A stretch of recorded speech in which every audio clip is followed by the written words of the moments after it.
Hi everyone, welcome back to my YouTube. Today's topic is going to be my celibacy. Now it's so weird because I haven't even chosen or decided, okay, I'm going to be celibate right now. It's literally just ended up happening, and I'm going to talk about how that's affected me astrology wise later. But I have not had sex for months and months. And I made a celibacy video when I chose to be celibate before, which was 2016 to 17, almost a year of celibacy. Check that shit out.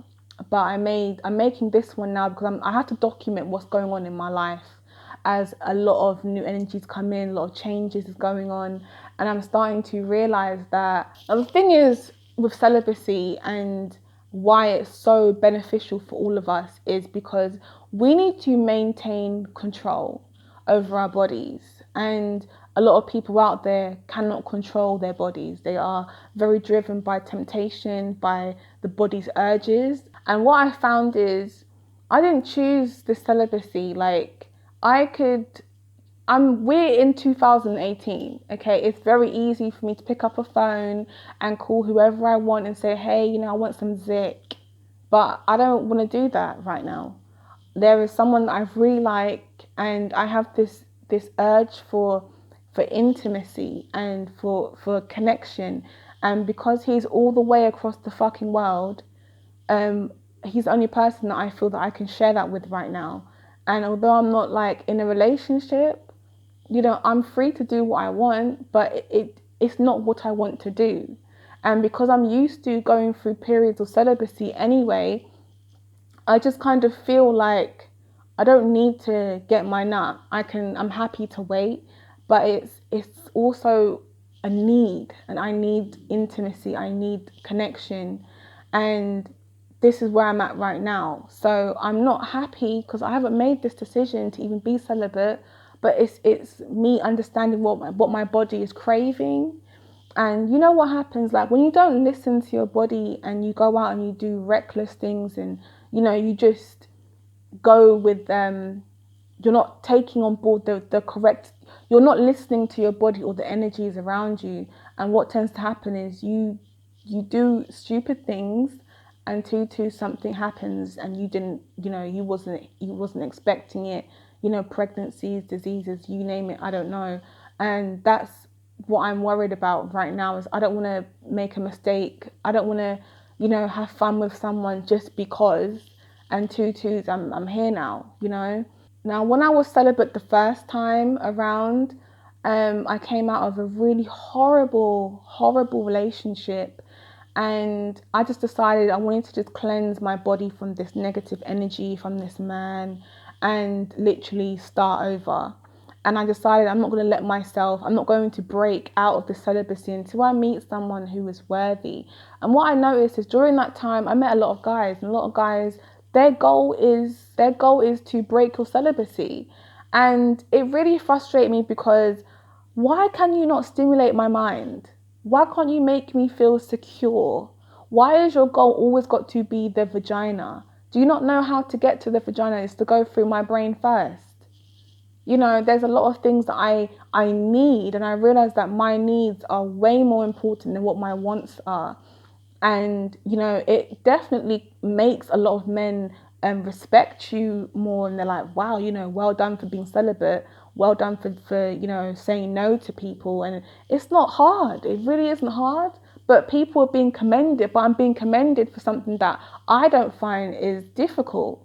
But this is the thing, we're in a time where sex is so easy to find, because it is. I can make phone calls now, but to get that intimacy and that real connection, it's hard to find.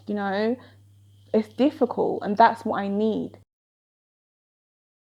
So going into things in a astrology sense, those of you who are here for astrology, what's happened is Saturn has gone into Capricorn as of December 19th, 20th, 2017. And Capricorn is in my 8th house. I've got 8th house stellium, Moon, Neptune, Uranus. Saturn's also in Capricorn in the 9th. And my Jupiter is also in my 6th house, house of health. with Saturn going into my 8th house, it's slowing down the process of sex, because Saturn comes in and it slows everything down. Saturn comes in and it stops you from what you was just doing. 7th house represents intimacy. The 7th house, you have a lot of reckless sex and you don't really want a relationship.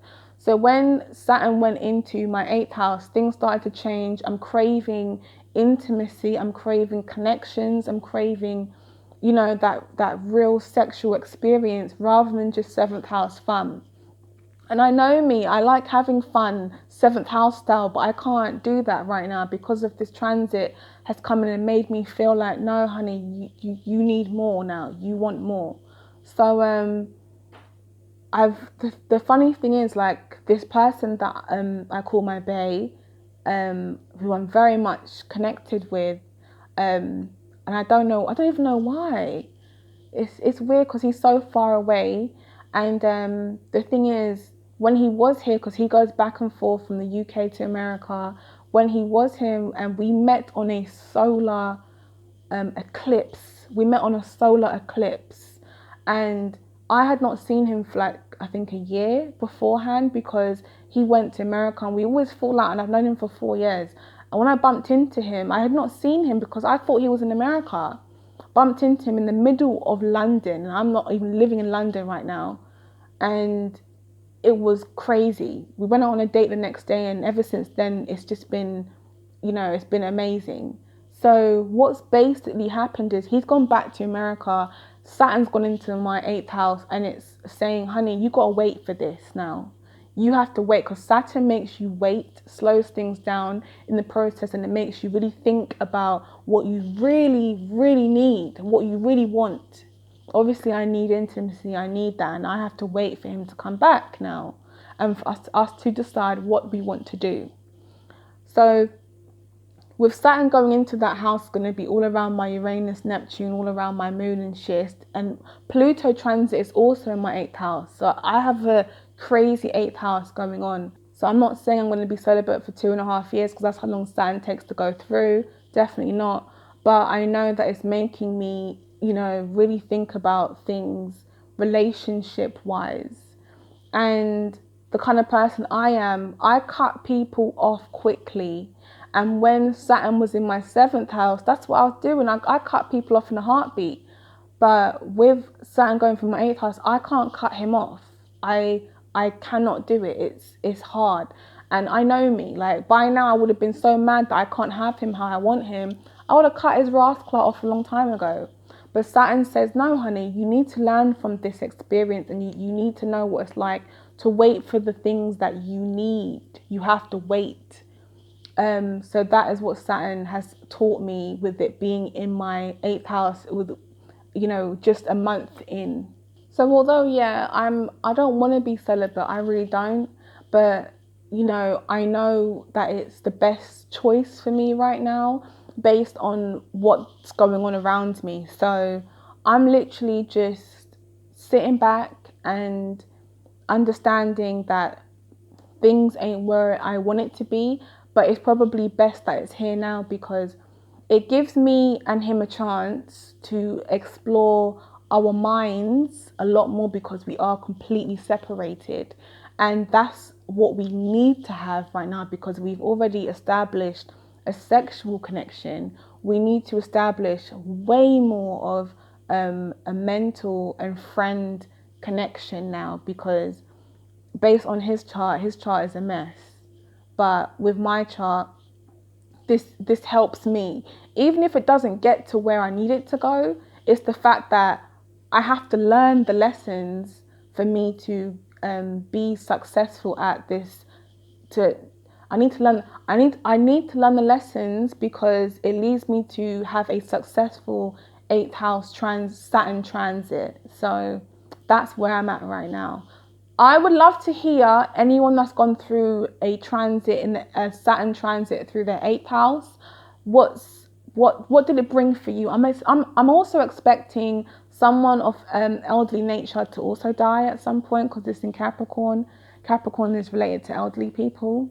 So I'm definitely waiting to hear your experiences with this transit. Was you celibate? How long for? What was your sex life like? You know, I want to hear it all.